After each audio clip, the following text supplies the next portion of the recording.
Linguagens é uma das provas mais difíceis do Enem. Talvez uma das provas com menos pontuação, exatamente porque muita gente não sabe como a prova é de verdade. Muita gente acha que é uma prova de interpretação, acaba chegando lá e caindo do cavalo. Então hoje eu trouxe dois grandes amigos meus aqui para mostrar que tem muito mais do que só interpretação para linguagens. Tem alguns conteúdos que são super importantes e a gente vai falar exatamente quais que você precisa saber para que você consiga ter uma pontuação super boa. Independente se você acabou de começar, se está meio desesperado para a reta final, ou se você quer dar uma breve revisão, esse vídeo vai ser bem bacana. Se vocês não me conhecem, eu sou o Flávio, já fui aprovado 4 vezes em faculdades federais de medicina e agora ajudo você também a ser aprovado na faculdade dos seus sonhos. Se você não é inscrito no canal, convido você a se inscrever. E agora, sem mais delongas, vou trazer meus dois grandes amigos, Theo e Matheus, para ajudar a gente aqui a falar um pouquinho sobre linguagens. Muito bem-vindos, Theo, Matheus, um prazer grande tê-los Flávio.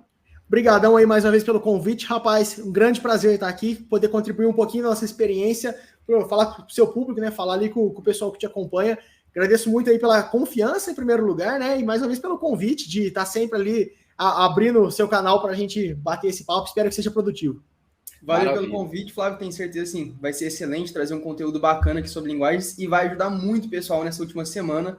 Mesmo faltando poucos dias, dá para melhorar a percepção, dá para melhorar ainda um pouquinho de conteúdo e com certeza dá para melhorar a quantidade de acertos aí no dia do Enem.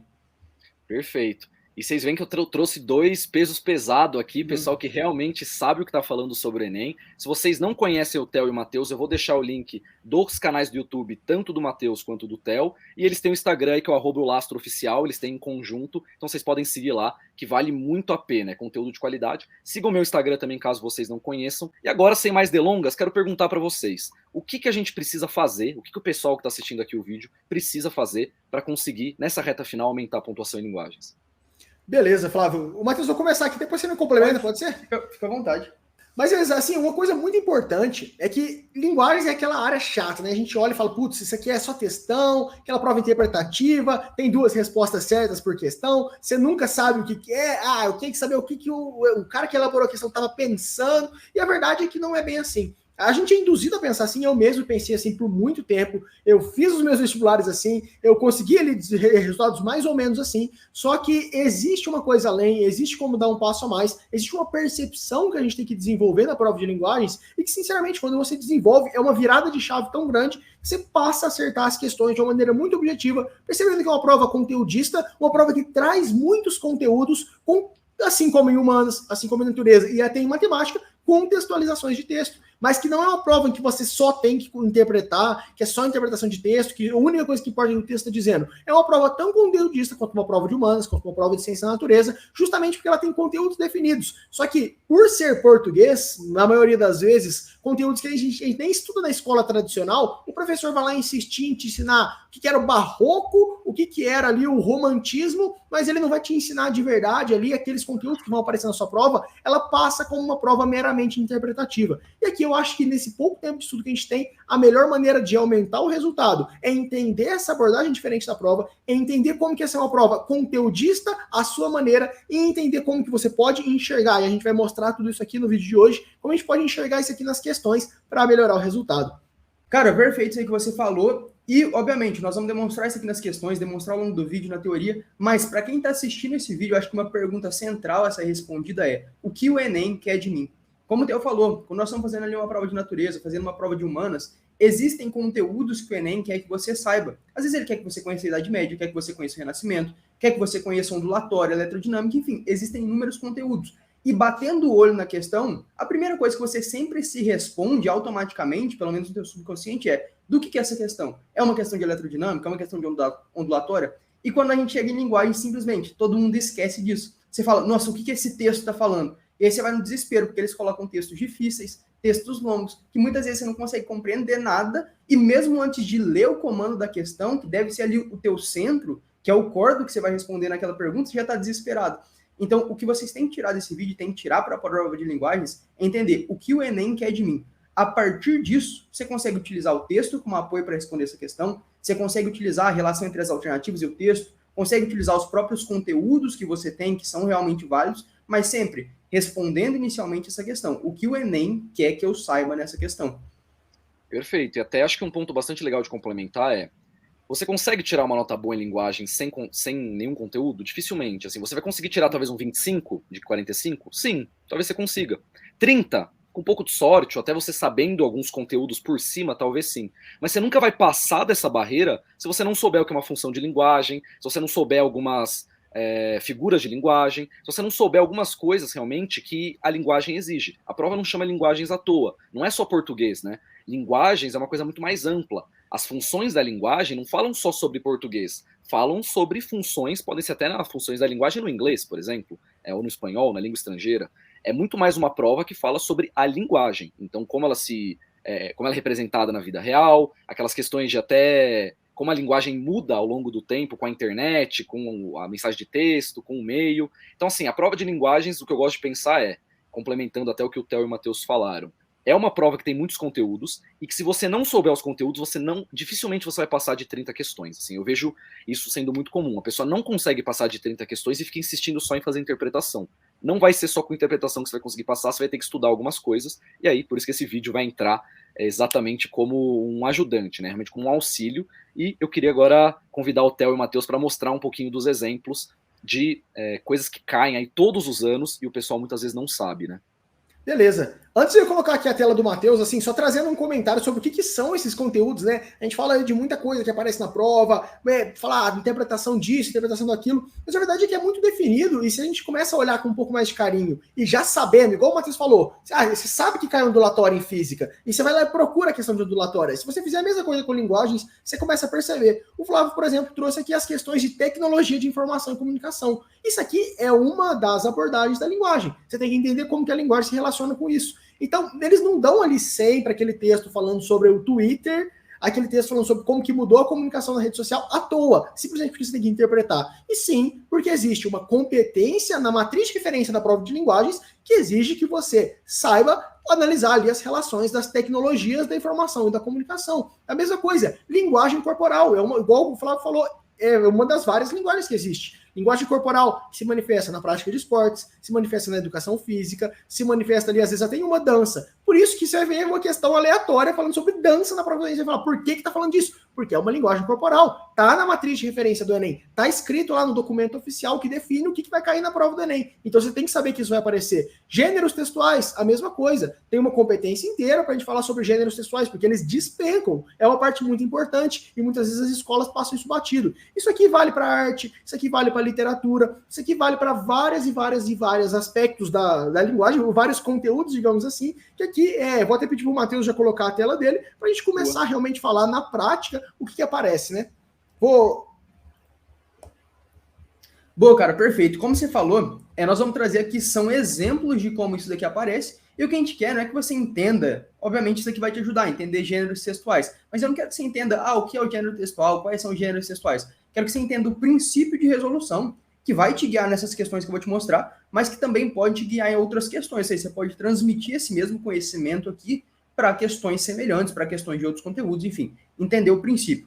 Então, antes de eu partir de fato para mostrar o que é essa estrutura que eu e o Theo estamos falando aqui, vou dar uma breve introdução teórica aqui sobre os gêneros textuais. Quando nós estamos falando de gêneros, a primeira coisa que nós temos que entender é que existem coisas mais genéricas, que são os tipos textuais. Existe tipo textual narrativo, existe tipo textual injuntivo, existe descritivo. Então, a própria forma de fazer linguagem, ela define alguns tipos textuais. Ora eu descrevo alguma coisa, ou eu estou narrando alguma coisa, ou eu estou pedindo que você faça alguma coisa. Isso é bem mais genérico, tipos textuais. Só que, por exemplo, vamos dizer que eu vou contar uma história, e uma história que ela é narrativa, portanto, estou narrando alguma coisa. Concorda comigo que eu posso narrar alguma coisa de formas diferentes? Eu posso narrar como um poema, posso narrar como um conto, posso narrar como uma crônica, posso narrar como um romance. Então, dentro dos tipos textuais, que são maiores, que são mais genéricos, nós temos o uso social desses tipos, que é como o texto narrativo, ele está sendo usado aqui como conto, crônica, romance, poema. Então, dentro dos tipos textuais, nós temos os gêneros. E o que importa aqui para a gente, dessa breve introdução teórica, é entender que todo gênero, ele se apoia em um meio, ou seja, onde que esse gênero está? Ele está num livro, ele está num folhetim, qualquer coisa desse tipo, com uma determinada finalidade. A finalidade de um romance, por exemplo, é contar uma história. A finalidade de um texto injuntivo com o gênero propaganda é levar o autor, o interlocutor, a tomar uma determinada ação. E assim nós temos diversos exemplos. Mas todo gênero textual, ele tem uma determinada função. Tem uma determinada função, e essas funções são realizadas a partir de um meio, que é onde esse texto está e quais são as características desse texto. Então, nós temos que entender isso aqui. Todo gênero, ele carrega consigo um meio e um fim. Entendido isso, nós temos que olhar algumas coisas nas alternativas que eu já vou mostrar na prática para vocês. Quando eu bato o olho numa questão de gênero textual, ou de outros conteúdos também, o que eu devo olhar nessa alternativa antes de procurar no texto? Primeira coisa, olhar se é coerente. Por exemplo, digamos que o texto está perguntando para você sobre o gênero textual crônica. Ele fala assim, qual das seguintes alternativas aqui é contrária, está escrita no texto, e é contrária à característica do gênero crônica? Aí você vai lá na alternativa B e está escrito, o gênero crônica é contrário escrever sobre garrafas de café.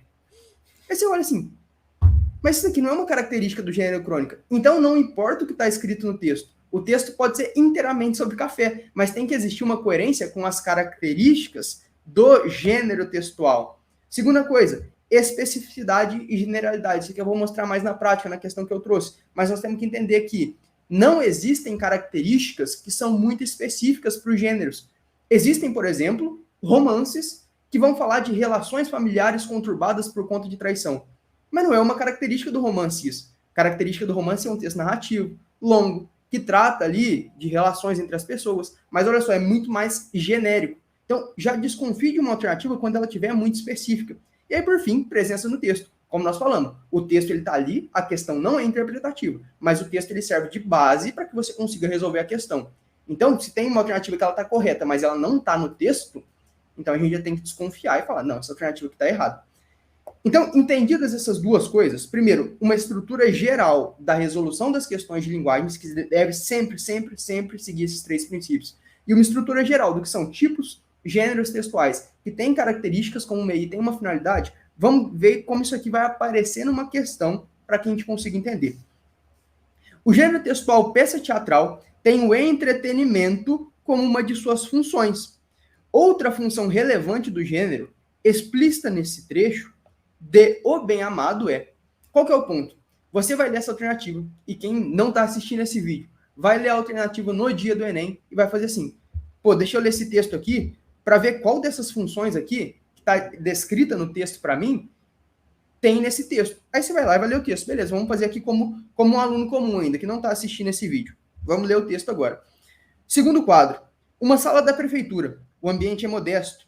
Durante a mutação, houve-se um dobrado e vivas Odorico. Viva o prefeito, etc. Estão em cena Doroteia, Juju, Dirceu, Dulcineia, o vigário Odorico, este último à janela discursa. Odorico, povo sucupirano, agora mente, já investido no cargo de prefeito, aqui estou para receber a confirmação, a ratificação, a autenticação, e por que não dizer a sagração do povo que me elegeu? Aplausos vêm de fora. Odorico, eu prometi que o meu primeiro ato como prefeito seria ordenar a construção do cemitério. Aplausos aos quais se incorporam personagens em cena. Odorico, continuando o discurso, botando de lado os entretantos e partindo para o finalmente, é uma alegria poder anunciar que para frentemente vocês já poderão morrer descansados, tranquilos e desconstrangidos, na certeza de que vão ser sepultados aqui mesmo, nessa terra morna e cheirosa de Sucupira. E quem votou em mim, basta dizer isso ao padre na hora da extrema-unção, que tem enterro e cova de graça, conforme prometido. Então, beleza. Você leu ali como aluno normal, foi ler o texto. E aí nós vamos para as alternativas. Só que vamos relembrar aqui antes o que o comando está pedindo para a gente. Como eu falei, o comando é central. O gênero, peça teatral, tem o entretenimento como uma de suas funções. Outra função relevante desse gênero, peça teatral, explícita nesse texto de O Bem Amado é... Então, vamos pensar primeiro. Qual dessas aqui estão no texto? Pensar genericamente. Quais dessas aqui estão no texto? Como um aluno comum, já falei. Criticar satiricamente o comportamento de pessoas públicas? Beleza, pode ser, tem isso no texto, ele está criticando o comportamento do prefeito. Denunciar escassez de recursos públicos na prefeitura do interior? Isso aqui não é nem mencionado no texto, tudo bem, a gente já pode descartar essa questão aqui pela interpretação. Censurar a falta de domínio da língua padrão em eventos sociais? Você fala, pô, beleza, realmente tem isso aqui. Inclusive, ele tem uma sátira aqui, ó, para frentemente, agora mente, desconstrangido, menciona essa falta de domínio. Despertar a preocupação da plateia com a expectativa de vida dos cidadãos, isso aqui também está fora, né? A gente já sabe, não tem nem no texto. Questionar o apoio restrito de agentes públicos aos gestores governamentais. Aí você olha e fala, pô, realmente ele fala aqui, tudo o prefeito fala e alguém fala, aplausos vêm de fora, aplausos os quais se incorporam. E aí você fala assim, meu Deus, pô, tem 3 alternativas que pode ser aqui, como que eu vou matar agora? E aí você fica nessa, fica enrolando. Agora vamos resolver do jeito inteligente, do jeito que você deve resolver no dia da prova. Olha só o que ele pergunta. O gênero peça teatral tem como entretenimento uma função. Outra função relevante desse gênero, que está no texto, é qual? Primeiro, vamos ver qual das alternativas aqui, ou quais das alternativas, são características do gênero peça teatral. Porque não pode ser que uma alternativa correta não seja característica desse gênero. O gênero teatral tem como característica criticar satiricamente o comportamento de pessoas públicas? Pô, com certeza. Da origem do gênero tem isso, lá no com Gil Vicente. A gente sabe que a origem do teatro é criticar pessoas, então isso aqui pode estar certo. Denunciar a escassez de recursos públicos nas prefeituras do interior, olha só o que eu falei para vocês, de especificidade e generalidade. Como que um gênero, ou seja, todo o gênero teatro, ele tem essa característica de denunciar a escassez de recursos públicos, e não só isso. Nas prefeituras do interior, toda a especificidade da alternativa já faz com que a gente elimine ela. Letra C, censurar a falta de domínio da língua padrão. Não só isso, mas em eventos sociais. Como que o gênero textual peça de teatro tem isso? Todo teatro que você vai assistir, do teatro de Otelo até o teatro que está tendo aí na tua vizinhança, ele tem como característica censurar a falta de domínio? Obviamente não, isso aqui não pode ser característica do teatro. Despertar a preocupação da plateia com a expectativa de vida dos cidadãos? Mesma coisa. Isso aqui pode ser o tema dessa peça de teatro específica, mas não é característica do gênero teatral. Então, completamente equivocado também. Questionar o apoio restrito dos agentes públicos aos gestores governamentais, mesma coisa, você vai assistir Otelo, de Shakespeare, você vai assistir o Hamlet, de Shakespeare, e ele vai estar questionando isso aqui? Obviamente não. Então, sem ler o texto, obviamente a gente leu para fazer uma contextualização aqui, mas sem ler o texto, entendendo que nós estamos falando de uma peça teatral, e que, portanto, a alternativa correta tem que ser uma alternativa que faz parte das características da peça teatral, a gente já exclui todas as 4 alternativas erradas e marca aqui com tranquilidade a letra A aqui. Não importa o que está escrito no texto. A letra A é a única que, conceitualmente, ela pode estar certa. Porque a única característica presente do gênero teatral nas alternativas é criticar satiricamente o comportamento de pessoas públicas e que realmente, fazer uma última conferência para ver se a gente acertou, presença no texto. Apesar de eu ter certeza que a letra A ela está presente no texto, como a gente já viu antes, ela está presente. Então você tem uma validação aí só para ficar tranquilo. De novo, o texto como um apoio àquele conhecimento técnico e ao entendimento do comando, não como uma base para que você consiga resolver. Agora deixar o Theo mostrar outro caso aí, outra aplicação, que acho que também vai ser bastante pertinente. Posso fazer um comentário aqui que eu achei bem interessante?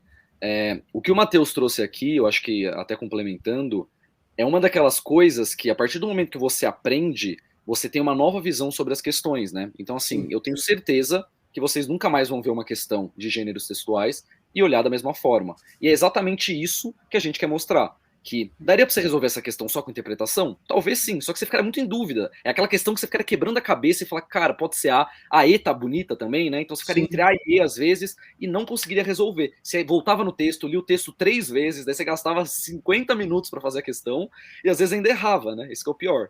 Então, esse tipo de coisa é muito boa. E o que ele comentou de apoio e base é uma coisa que eu falo muito também sobre até a prova de humanas, é que quando a questão é apoio, não tem texto que te salve, porque o texto ele vai ser só uma contextualização. O texto ele vai te dar a chave para você, às vezes, começar a resolver a questão. Nesse caso, nem precisou, né? Mas ele vai te dar uma confirmação, um início, um ponto de partida. Mas, cara, é tua cabeça que vai ter que fazer o resto, entendeu? As questões bases são muito melhores, que são aquelas questões que realmente são interpretativas. Você lê o texto e tá tudo no texto. Normalmente até fala, né? Segundo o texto, está no texto, é o texto, não tem conceito fora. Agora, quando fala assim, tem alguma coisa citada no texto sobre tal coisa, aí a coisa já muda um pouco, né? Então, só queria complementar, eu achei fantástica a resolução, eu acho que isso ajuda muito realmente a gente conseguir tanto ganhar tempo, quanto ter certeza na hora da prova e, logicamente, aumentar a pontuação. Boa, perfeito. Cara, excelente. Assim, é sempre muito bom ter esse primeiro impacto que o Matheus sempre mostra de gêneros, né? Porque você percebe ali como que o negócio é muito mais embaixo do que só interpretar o texto, né? Como que se você só lê e interpreta, você vai para casa xingando a senhora mãe do elaborador da questão e fala, nossa, esse cara, como que ele tem coragem de elaborar uma questão nojenta dessa, com 2, 3 respostas corretas? E, na verdade, é só você fazer aquilo que a gente sempre fala. O comando tem que ser ali a primeira, a segunda, a terceira e a quarta coisa mais importante da questão, porque o comando é que vai mandar, vai direcionar, vai mostrar o que você tem que fazer, o que você não tem que fazer. Mas enfim, Flávio, só para a gente dar uma continuidade aqui, vou mostrar agora uma segunda parte, é um pouco desconexa dessa primeira, mas que também tem um conteúdo e também se relaciona ali com a própria estrutura da linguagem, né? Como que isso aqui está dentro ali da origem do que a gente estuda como linguagem e que são as funções da linguagem. Esse aqui é até um conteúdo um pouquinho mais estudado, só que isso aqui é uma coisa tão bonita que quando você entende de verdade, você se torna capaz de ver isso aqui em qualquer questão de linguagem. Você consegue, inclusive, extrapolar esse conteúdo aqui das questões de funções para qualquer questão. Isso, inclusive, pode te ajudar. Funções da linguagem, na verdade, é uma maneira de tentar explicar ali a comunicação. Por exemplo, eu aqui conversando com o Flávio, eu conversando com o Matheus, eu conversando aqui com você que está recebendo uma mensagem. A gente tem algumas coisas nessa conversa. A primeira coisa, obviamente, é o emissor. No caso, sou eu. É alguém que está emitindo uma mensagem. É alguém que está ali falando alguma coisa. Mas a gente também tem uma segunda coisa que é importante. Eu não poderia estar falando sozinho. Uma comunicação só acontece de verdade se eu tenho alguém para receber o que eu estou falando. Se eu estiver falando sozinho, é um monólogo, mas eu não estou transmitindo uma informação. Essa pessoa, alguém tem que receber, seja ouvindo, seja lendo, seja vendo, mas para a linguagem de verdade existir, tem que ter pelo menos duas pessoas envolvidas. Então aqui tem o emissor e a gente tem o receptor dessa mensagem. No caso vocês, no caso do Flávio e Matheus. A gente tem agora um terceiro elemento essencial e que é o terceiro constituinte mais básico assim, dessa conversa, que é o conteúdo em si. Não adianta eu estar aqui, vocês estarem aí assistindo, o Flávio e o Matheus estarem aqui, se não tiver alguma coisa sendo falada em si. Só o emissor, só o receptor não adianta. A gente tem que ter alguma coisa sendo falada, que aqui é o conteúdo em si que vai ser transmitido. Então, eu vou falar alguma coisa para alguém. E aí, existem mais algumas coisas importantes que aqui a gente começa a tratar quando a gente fala de funções da linguagem, né? A gente tem que lembrar que essa mensagem, ela vai ser transmitida por um canal, por algum lugar. Então, quer dizer, se eu estou falando, eu estou usando alguma coisa para me comunicar. Eu posso escrever um livro, e aí o livro, a própria escrita vai ser meu canal. Eu posso fazer uma dança, e ali o meu corpo, a expressão do meu corpo vai ser a forma de eu me comunicar. Isso lembrando que existem diversas linguagens. Então, o canal é outro elemento aqui extremamente importante que tem que ser respeitado, Com esses elementos mais básicos, sem ficar entrando em muita teoria literária, a gente já consegue aqui colocar os elementos que vão configurar o que a gente chama de funções da linguagem, né? Primeira função é a função que a gente chama de emotiva. O que é uma função emotiva? Emotiva a gente lembra a emoção. Então ela coloca em foco o enunciador, é quem está falando, o emissor. Então, por exemplo, quando eu falo aqui, nossa, eu tenho um apreço muito especial por essa xícara. Quando eu vejo essa xícara, eu me lembro da minha infância, de quando eu tomava café na casa dos meus pais, como era gostoso aquele momento, como eu me sentia bem, como eu me sentia amado. Enfim, olha como eu estou colocando ali, em uma xícara, em uma mensagem objetiva, todos os sentimentos pessoais. E agora, por outro lado, eu poderia falar, Flávio, essa aqui é uma excelente xícara, não é só uma xícara, é uma xícara que deixa o seu café 25 vezes mais gostoso. Se você tomar essa xícara, qualquer café vai ser o café mais gostoso do seu dia. Isso aqui vai trazer alegria ali para o seu dia. Compre ela por apenas R$ 9,99. Então aqui agora, o meu foco em si já deixou de ser o meu sentimento. Eu estou usando ali a mesma xícara, mas agora eu quero convencer alguém de alguma coisa. É o que eu estou usando o que a gente chama de função conativa. A função conativa tem como foco ali a injunção, que o Matheus até falou no gênero, né? É você levar alguém a tomar alguma ação.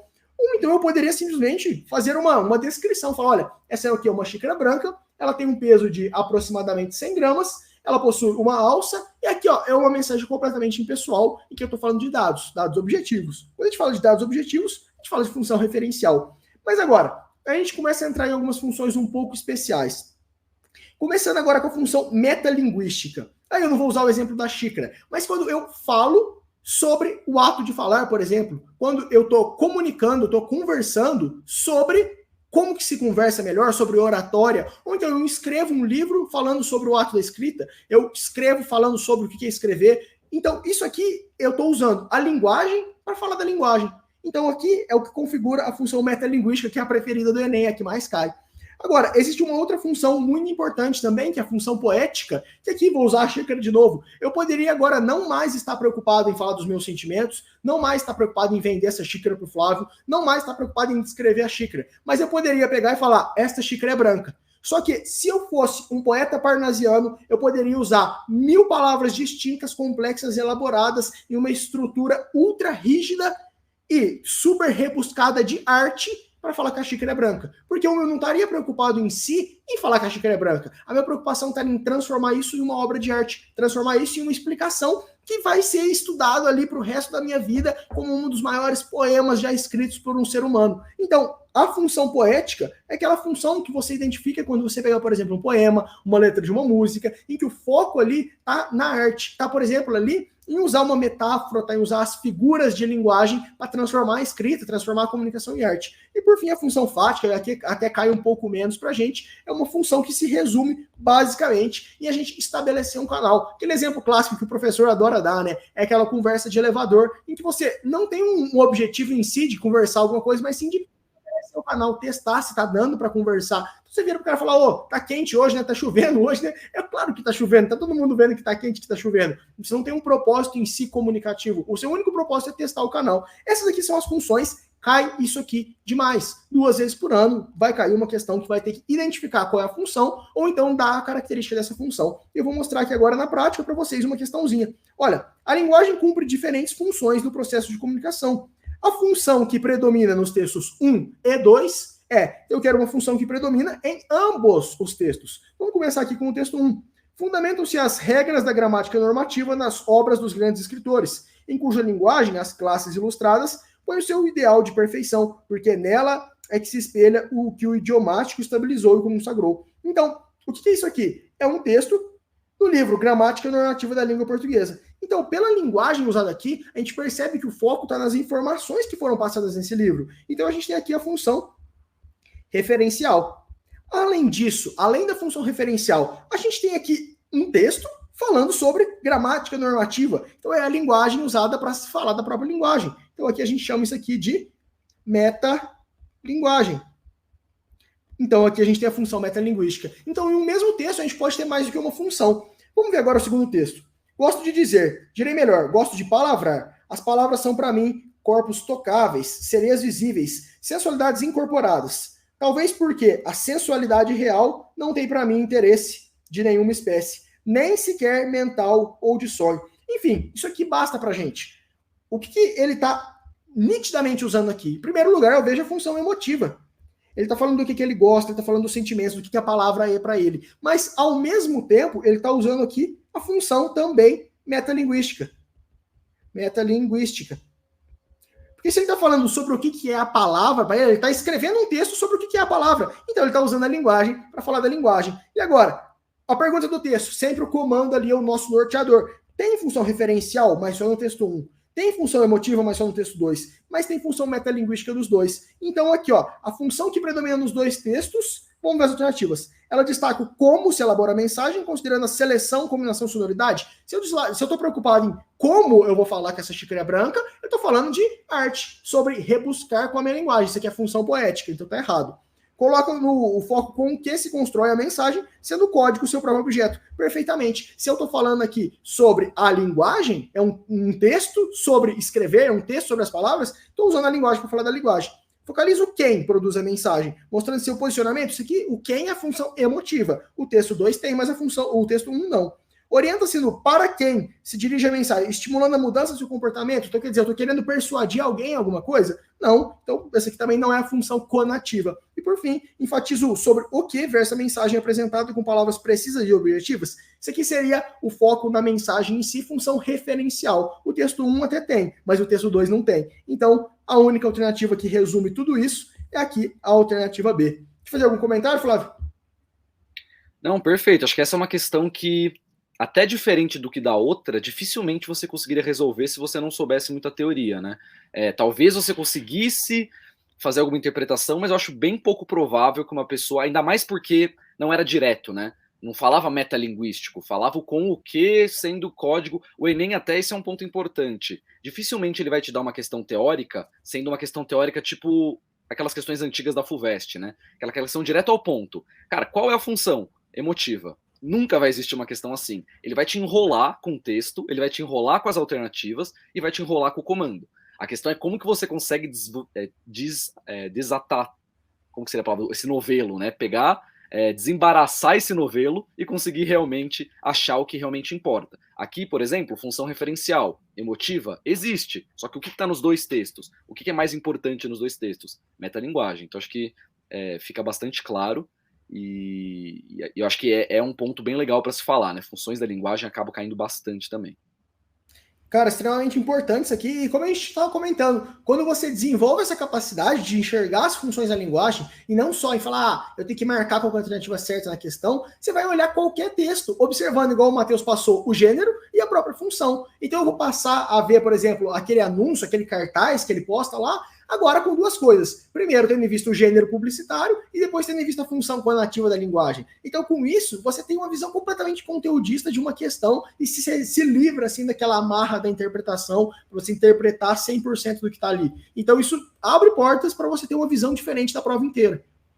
Cara, e uma coisa que você mostrou muito bem aí na prática, não sei se você chegou a comentar, acho que não, mas como o teu próprio procedimento de resolução muda, né? Você não estava interpretando esse texto, mas estava buscando ali indícios de que eles tivessem algum tipo de função. Aí você começa a falar, pô, olha só, verbos na primeira pessoa. Isso aqui é típico de função emotiva. Agora tem um texto falando sobre um texto, do Fernando Pessoa, livro do Seco, pô, metalinguístico. Você foi lá e foi na fonte do texto ali, gramática normativa, e você viu como a fonte indicava uma outra característica dele. Então, quando você faz muito isso entra de fato na sua cabeça, vira um procedimento natural essa análise do texto ao invés da interpretação, né?